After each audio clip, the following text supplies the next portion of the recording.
تو جب رسول اللہ ان کی عیادت کے لیے تشریف لائے تو انہوں نے کوئی پیچیدہ یا لاحاصل مشورہ نہیں دیا. اچھا.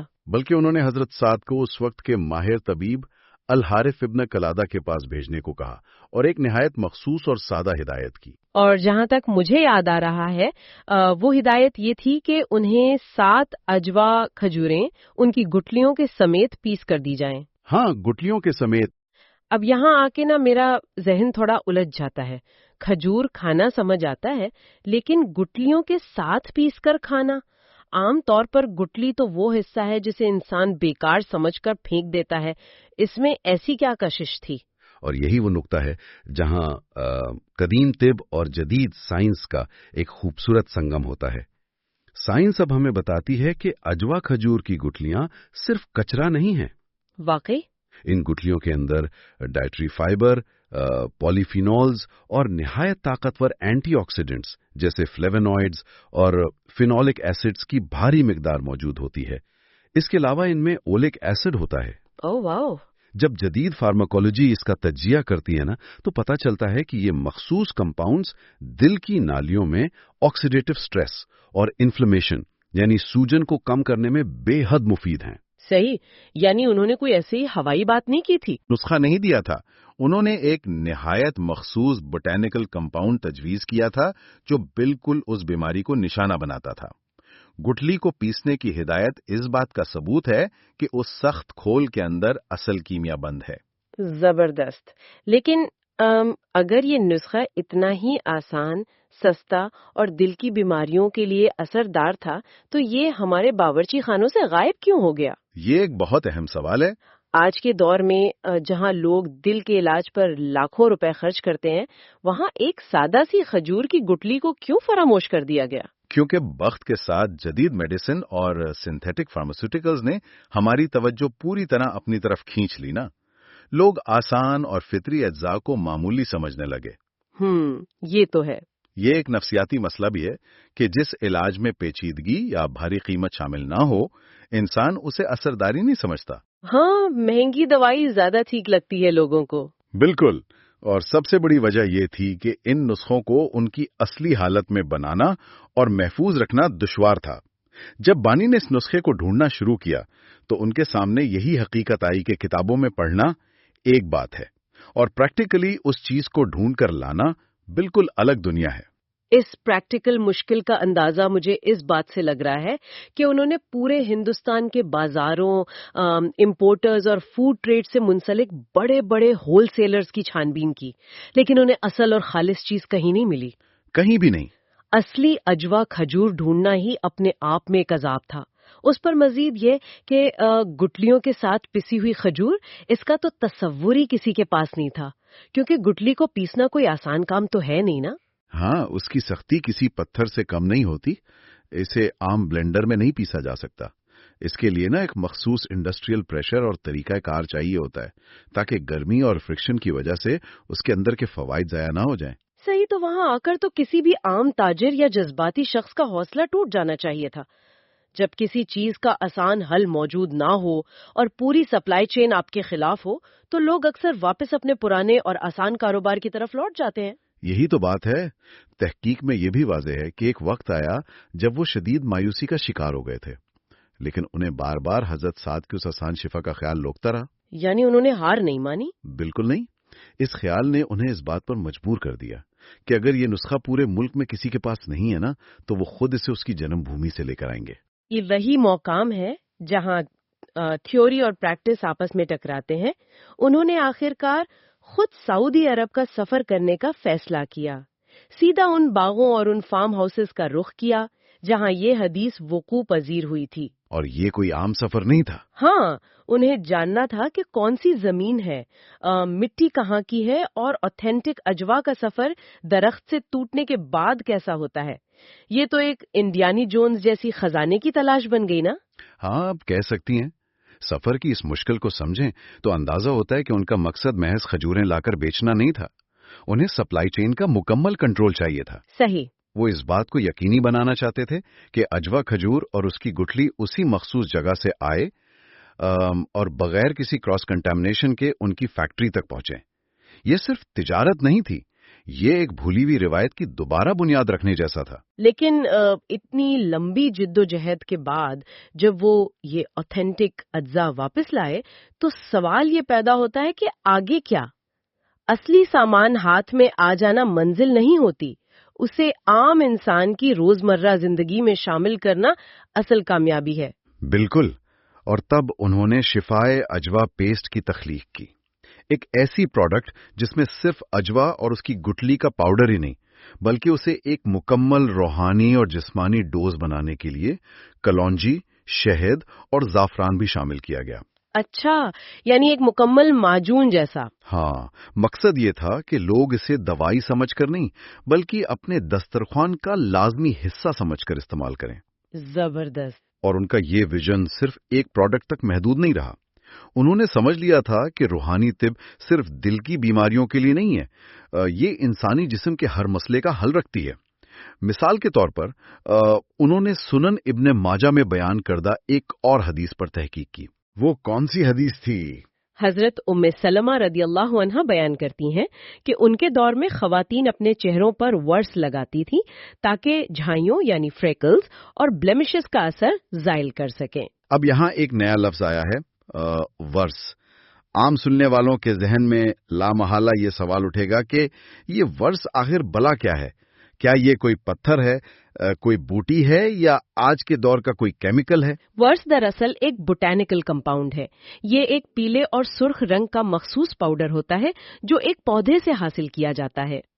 پودا ہے۔ ہاں، تاریخی اور نباتاتی یعنی بوٹینیکل لحاظ سے اس پودے کو عام طور پر یمن اور ساحل عرب کے علاقوں میں پایا جاتا ہے، جسے بعض دفعہ فلیمنگیا گرمیانا جیسی اقسام سے منسوب کیا جاتا ہے۔ صحیح۔ اس زمانے میں جب آج کے جدید سنتھیٹک ریٹینولز یا سیلیسلک ایسڈ نہیں تھے نا، تو خواتین اپنی جلد کے مسائل جیسے ہائپر پگمنٹیشن اور سوجن کو کنٹرول کرنے کے لیے انہی فطری نباتاتی اجزاء کا استعمال کرتی تھی۔ کیا بات ہے، یعنی اس وقت بھی سکن کیئر روٹین تھی؟ بالکل۔ وارث کے اندر قدرتی طور پر میلانن کو ریگولیٹ کرنے اور سکن کی سوجن کو کم کرنے کی صلاحیت ہوتی ہے۔ اس بنیادی سائنس کو سمجھتے ہوئے بانی نے وارث فیشیل آئل اور سوپ متعارف کروایا۔ اور اس تحقیق میں ایک نہایت باریک اور روحانیت سے بھری ڈیٹیل بھی ملتی ہے جو کہ مجھے بہت دلچسپ لگی۔ وہ کیا؟ انہوں نے سوپ کا ایک بغیر خوشبو والا نسخہ بھی تیار کیا، صرف اس لیے تاکہ حج اور عمرہ پر جانے والے لوگ حالت احرام میں اسے بغیر کسی فقہی مسئلے کے استعمال کر سکیں۔ سبحان اللہ، یہ واقعی ایک بہت گہری سوچ ہے نا؟ ایسی چھوٹی چھوٹی تفصیلات صرف کوئی عام بزنس مین نہیں سوچتا، یہ وہی سوچ سکتا ہے جس کے ذہن میں احترام اور فقہ کا گہرا شعور ہو۔ لیکن یہاں پر ایک بہت وزنی کاؤنٹر آرگیومنٹ ذہن میں آتا ہے جسے ہم نظر انداز نہیں کر سکتے۔ جی ضرور، ایسا کون سا اعتراض ہے؟